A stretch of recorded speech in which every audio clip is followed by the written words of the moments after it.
natatakot ako po eh. Nakasweldo ka naman. Hindi po. Sino? Can you point directly? Usaa, please assist. Pwede mong ituro in the presence of the committee member. Sino? Nagsalita na ang testigo ni Manang LV na si Dodong sa Senado.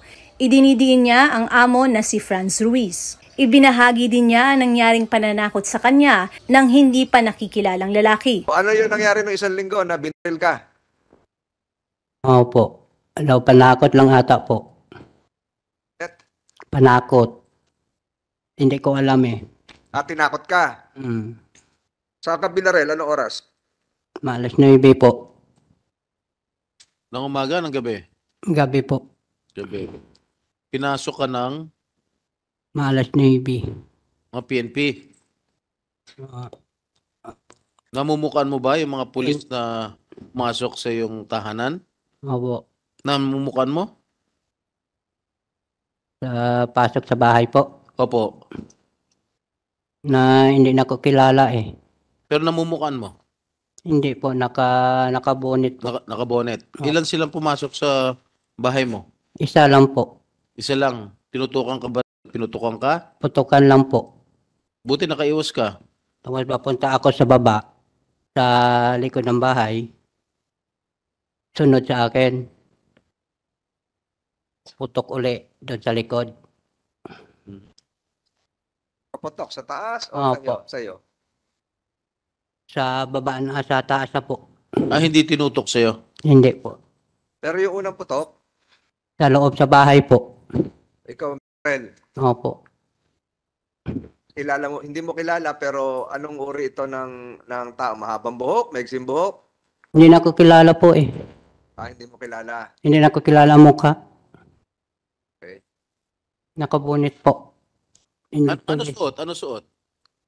Itim po. Naka-uniforme bang pulis? Hindi po. Naka-civil? Itim lang, naka-jacket po. Tapos Naka-jacket naka-pantalon. We cannot pinpoint if those involved are policemen or former military soldiers. So, sige, tuloy mo lang. Tapos doon sa bahay, maalas 9 ng gabi, sipa ng pinto. Sipa ng pinto, nagulat ako. Sabi sa akin, dito ka palang nakatira eh. Di ka rito naputok sa loob. Sabi ko, ihi lang ako.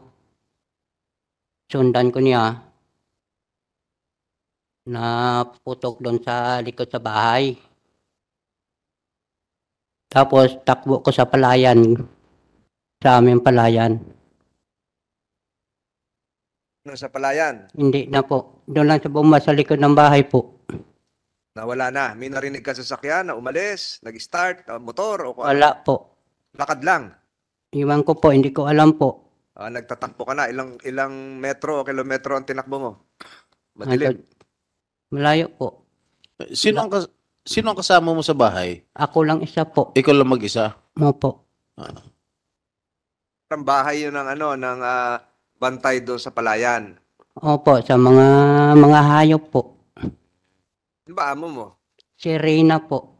So, iba yung bahay naman ng amo mo? Iba. May bahay sila doon sa bukid.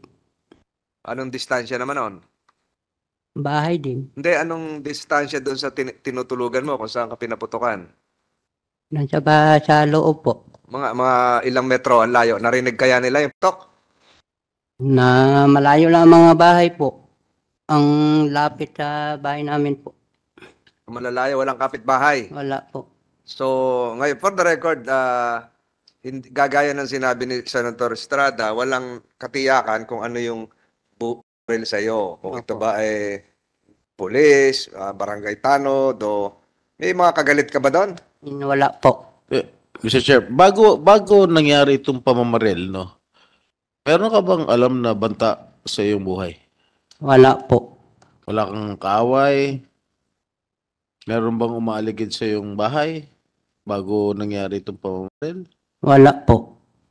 So yung mga pinagtatrabuhan, meron ka bang mga naging kaaway? Wala po. So sino sa tingin mo ang mastermind nito? Ang gumawa nitong, ang nagplano nitong pamamaril sa'yo? Hindi lang ko alam po eh. Ha? Wala ka alam kung wala kang idea kung sino ang nagplano Wala man na po. pariling ka? Wala man na naman po eh. Wala ka talagang kaaway. Wala Ah, kang banta sa iyong buhay bago ito Mm. pamaril. panakot lang ata yun eh. Ano-ano po? Panakot lang ata po. Panakot. Bakit? Bakit mo sinabing panakot? Na nabigla ako eh. Nabigla? Sabihin na bigla. Ako po. Bigla sa... Na nagulat ako eh. Bakit nga po? Ah, Wala ka ba naisip kung sino gumawa nitong pagplanong pagpatay sa'yo? wala po. Pero sigurado ka na talagang gusto kong patayin nung mamang nakabonet? O nananakot lang? Nanakot lang ata po eh. So walang intensyon na bariling ka, na patayin ka? Po. Sa tingin mo, walang intensyon na patayin ka? Po. Bakit sa tingin mo tinatakot ka lang? Ewan ko po. Bago lang ako doon sa bukid eh. Sino nakakaalam na doon ka nakatira sa bukid? Ewan ko po. Hindi na ko alam. Na gabi pala sila doon. Meron ka bang pinagsabihan na doon ako titira sa bukid? Opo. Meron ka bang pinagsabihan? Wala po. Meron ba nakakaalam sa mga kamag-anak mo, sa mga kaibigan mo, sa Wala. mga kapwa pinagtatrabuhan mo? Wala naman akong mag-anak Na- po eh. Ha? Wala na akong mag-anak. Wala kang kamag-anak.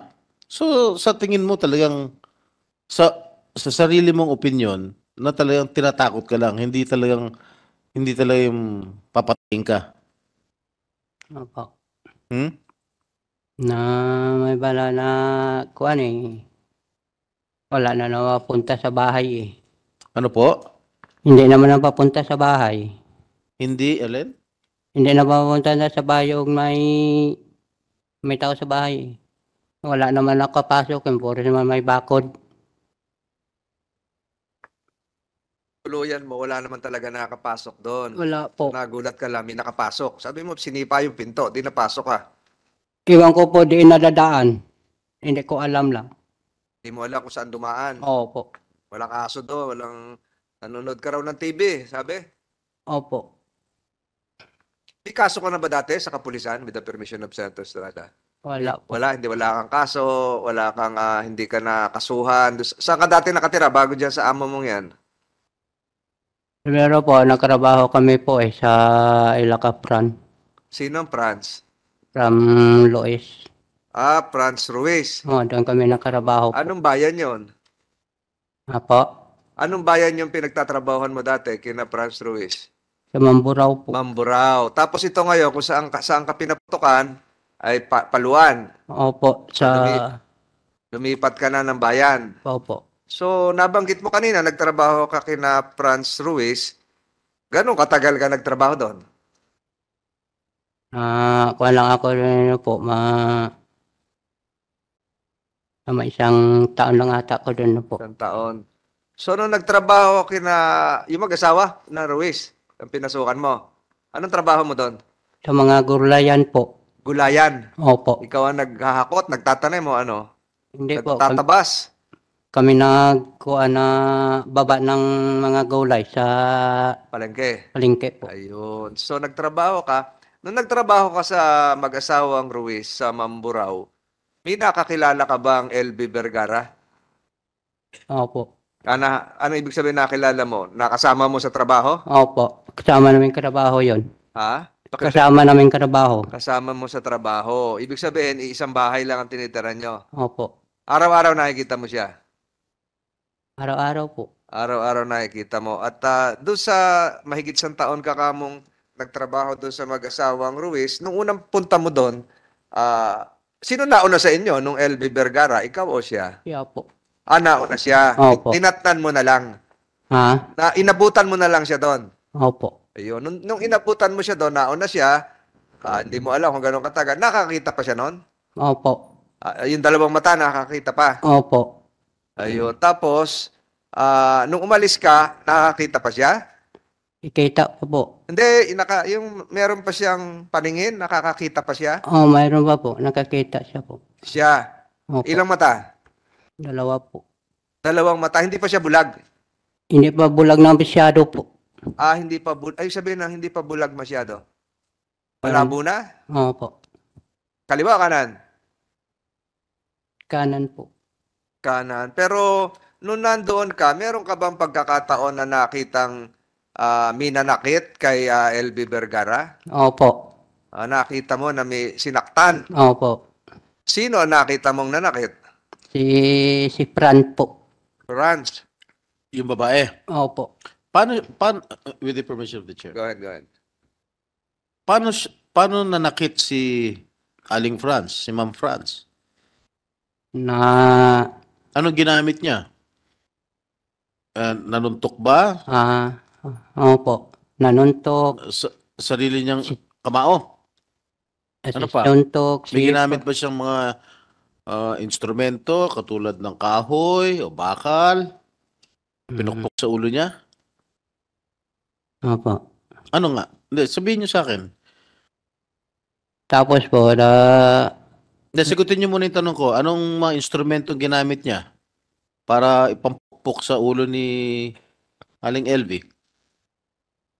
na martilyo po. Martilyo. Martilyo. Tilyo. Opo. Saan pinartilyo? With Don Del Joseph Senator Estrada. Saan may nartilyo? Sa ulo? Sa mata? Saan? Kuan lang po. Dito lang po sa likod. Sa likod. Oh. Ano pa? Sinuntok pa siya. Sinuntok pa siya po. Sinandok? Sinuntok siya po. Sinuntok? Opo. Saan? Ano parte ng katawan? Sa katawan o mata po. Sa mata? Opo. No, Nino. Fran po. Ng babae? Opo. Ano pa? Anong ginawa mo na? Hindi ka umawat? Hindi ka humingi ng tulong? Hindi mo sinabihan yung amo mo na Franz na, "Ma'am, tama na po yan." Hindi po. Bakit? Tatakot ako po eh. Ba't ka natakot? Alam mo na minamaltrato yung kasama mo sa bahay. Balik kami mag-away eh. Wala kang ginawang aksyon. Ulit? Ayaw ko mag-away po eh. Kaming dalawa eh. Ni Fran eh. Tatakot ko eh. Siyempre babae yan eh. Okay. Mang Dodong, ilan taon ka na ba? Mang Dodong, mas matanda pala ako sa'yo. Dodong, ilan taon ka na? Naigit ng 30 po. 30 anyos ka na? Opo. Okay. Kalahati na edad ko. Gaano kadalas saktan si Aling LV? Magabi lang siya po nasaktan. Ha? Gabi po. Gaano kadalas mo nakikitang sinasaktan si Aling LV? Diyan kami po eh sa loob sa kusina. O nga, gaano kadalas? Araw-araw ba siya ginugulpe, sinusuntok, minamartilyo? Dalawa po. Anong dalawa? Dalawang gabi po. Araw. Dalawang gabi mo nasaksihan Opo. ang panuntok ni Aling LV o pagmamaltrato kay Aling LV. Dalawang araw lang? Dalawang gabi po eh. Sumagot ka. Alam mo, Dodong, huwag ka matakot at bibigyan ka namin ng seguridad dito.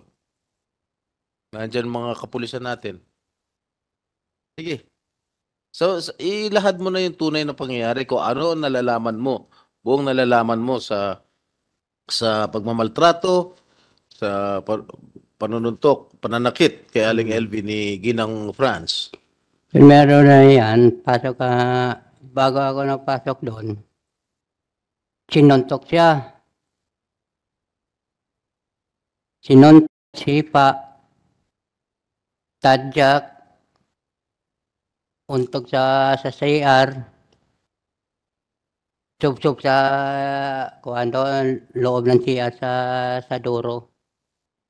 Hindi, kasi ulitin mo nga ano. Nandun ka rin sa CR? Nakita mo? Opo. Malaki ba yung CR? Wala na po, isa lang CR namin doon po. Malaki. Bukas yung pinto. Ano nangyari? Paano mo nakita naman yun? Nasa CR. Opo. Kita namin doon po sa may kuan. Bukod sa'yo, sino pa ang nakasaksi nito? Sino nakakita? Ikaw lang o meron pa iba? Wala na po. Wala nang iba. Nung nakikita mong ginugulpi si LB, Manang LB, ikaw lang ang nakakita. Wala nang iba? Wala nang ibang kasamahan ka sa trabaho na nakapanood din? Wala po. Ikaw lang. Opo. Meron bang alam ka na insidente na ginulpi rin si Manang LB pero wala ka doon, iba naman yung nakakita? Opo. Meron naman ganon. Opo. Sino naman yun nakakita? Ibang ko po, hindi na ko alam. Siyempre, karmi ako sa bukid eh. Umaga lang ako papunta sa bukid eh. Pero itong pinangyarihan kanina, na sinasabi mo may kusina. Anong ginagawa mo doon sa kusina? Doon ba kayo nakain lahat o nakuha ng pagkain? Opo. So gabi-gabi nakuha kayo ng pagkain? Opo. O nakain doon? Doon kami kumain po sa loob. So doon siya binubugbog. Opo. Yung kusina, meron CR. Opo. Eh di marami kayo nakain doon. Ilan ba kayo Dami nagtatrabaho? Dami kami din po. Marami. So bakit ikaw lang ang nakakita kung marami nagtatrabaho? May nakita na ko siya po eh. Ano? Pakiulit? Nakita na ko siya po. Hindi ko na. Nakita mo siya. Opo. So nung nandoon ka, ikaw lang yung nakain doon. Opo, pero marami kami. Marami. Marami kayong nakain pero ikaw lang nakakita doon sa CR. Opo. Hindi ba siya sumisigaw? Ayaw ko po eh. Ha? Ayaw ko po. Hindi sumisigaw si LB nung sinasaktan siya. Sabi niya, tama na te, tama na te. Oh, hindi naririnig ng iba pang kumakain. Sige naman kakain po eh. Paano ulit? Sige naman nila kumain eh. Ah, sige lang. Naririnig nila. Narinig nila po. Iba. Pero ikaw nakita mo. Opo. Siguro mamaya pag dumating si Manang LB si mag-asawang Ruiz ay ihilingin ng committee ito, ituro mo kung sino yung Ruiz spouses. I'd like to acknowledge the presence, arrival of Senator Rafi Tulfo, also a member of this committee. Morning, Your Honor. So ituloy mo. So nakikita mo, pag nakita mo yun, tuloy ka rin kain. Opo. Hindi kayo nag-usap ni LB na, LB, magpatingin tayo sa doktor, samahan kita. Gano'n, wala kayo Wala gano'n. po. Noong nabalitaan na si Manang LB ay nagtangkang tumakas at pumunta sa isang barangay hall, nalaman mo rin ba yon? Hindi po. Hindi mo alam na umalis siya. Opo. Hindi kayo nagkausap. Magkaibigan kayo ni LB? Ibigan lang na karabaho po. Hindi, sabi, magkakilala kayo doon kasi nakikisabay kayong kumakain, sabay kayo doon sa nagkakarga din siya ng gulay? Hindi po. Ah, hindi. Doon lang sa kusina mo nakikita. Opo. So, nung una mo nakita siya, medyo may bulag na yung kanang mata, yung kaliwang mata, yung kaliwang mata, alin, pakiulit. Yung isang mata nakakita pa, ganun ba? Kita pa po. Noong nagtagal, nung umalis ka na, parehong mata, wala na. Wala na po. Wala. Paano mo nalamang wala na? Wala na po. Magkano ang sweldo mo doon sa mag-asawang Ruiz? Pero may pasok namin po, 5,000. Ilan? 5,000 po. 5,000. Tapos, ang dagdagan niya ay 1,000. So, 6,000 na. Opo. Tapos, nakasweldo ka naman. Hindi po. Amarin bali-bali namin na mga cellphone po. Hindi ko maintindihan. Panay ang bali mo sa cellphone? Opo. Paano ang bali sa cellphone? Bumili. Sa- Pinapautang ka naman. Opo. Pero may listahan yon kung magkano na yun na bali mo. Cellphone lang po. So pag tinuos mo lahat yon, pasok ba dun sa usapan yung sweldo? Yung 6,000, 5,000, yung nakuha mo? Wala po. O hindi ka humingi na, ma'am, batayin niyo ako pasweldohin. Wala po eh. Tinanong mo rin si Manang LB kung nasweldo siya? Hindi na ako sa tanong po. Hindi ka so trabaho ka lang, trabaho ka lang. Trabaho lang. Bakit mo naisipang umalis doon sa pinapasukan mong mag-asawang Ruiz? Lakad lang ako po. Siyempre, wala ko kuan eh. Trabaho lang ka, wala kay Saudi. Walang sahod. Sinaktan ka rin ba? Hindi po. Hindi ka. Pinagsabihan ka ba ng masama? Bawa sinabi ka, Dodong, ang masama, minura ka ba? Hindi po. So ano ang trato sa'yo? Maayos o hindi? Siya lang nagmamura po. Sino nagmumura? Si Fran po. Yung lalaki, yung asawa, anong pangalan? Si Jerry po. Minumura ka? Hindi po. Meron ba silang kasamang anak doon sa bahay? Opo. O minumura ka? Hindi po. So hindi ka sinaktan nun? Hindi po. Meron ka bang alam na ibang kasamahan nyo sa bahay na minumura din? Naririnig mo? Hindi po. Hindi, meron ka bang alam na ilan ba kayo nagtatrabaho doon? Marami kami O po. meron bang ibang nabalitaan ka na minatrato din, minumura, sinasaktan, bukod kay Manang LB? Iwalan ko po sa iba. Hindi ko alam po eh. Wala ka na, hindi kayo nagkukwentuhan, hindi kayo nag-uusap. Hindi po. Tahimik lang kayo doon. Oo. Mr. Chair. Senator Estrada. Thank you, Mr. Chair. Kasi binasa ko yung sinumpaang salaysay, no? At ang iyong pahayag, nakalagay dito, nakita at nasaksihan ng dalawang mata ko po ang halos araw-araw pong ginagawang pananakit, panggugupi at pagmamatrato nila kay LV, lalong-lalo na si Mrs. Ruiz, na walang awa, walang puso, walang kaluluwa, at hindi makataong ginagawa niya sa kanya, kagaya ng pagbugbog, panununtok, paninipa, pagumpog ng ulo ni LV sa CR at Inidoro. Kailan mo unang nasaksihan ang sinasabi mong pananakit, panggugupit, pangmamatrato kay LV ng pamilya Ruiz, lalong-lalo na yung kanyang babaeng amo? Mo daw unang nakita. Pero before that, with the indulgence of my colleagues here, pwede ka bang tumayo dito para ituro sa mga miyembro ng komiting ito kung sino yung tinutukoy mo na amo mo na nanakit kay Manang LB? Pwede kang tumayo. The committee would like to acknowledge the arrival and presence of Senator De La Rosa, also an esteemed member of this committee. Sa kwartong ito, pwede mo bang ituro kung sino yung amo mo? Dalawa o isa na nanakit kay Manang LB? Pwede kang tumingin sa kaliwa, sa kanan, kung naririto. Nagbamata mo? Pwede ka lumapit. Halika, lumapit ka na lang.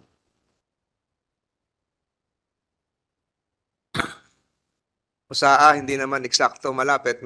Pwede mo ba ituro kung sino yung sinasabi mo kanina? Sino dyan? Nanakit kay Manang LB. Mm. Sino? Can you point directly? Please assist. Pwede mong ituro in the presence of the committee member. Sino? Ako si Luan Peñano para sa Eye of the Nation ng iNews Pasig.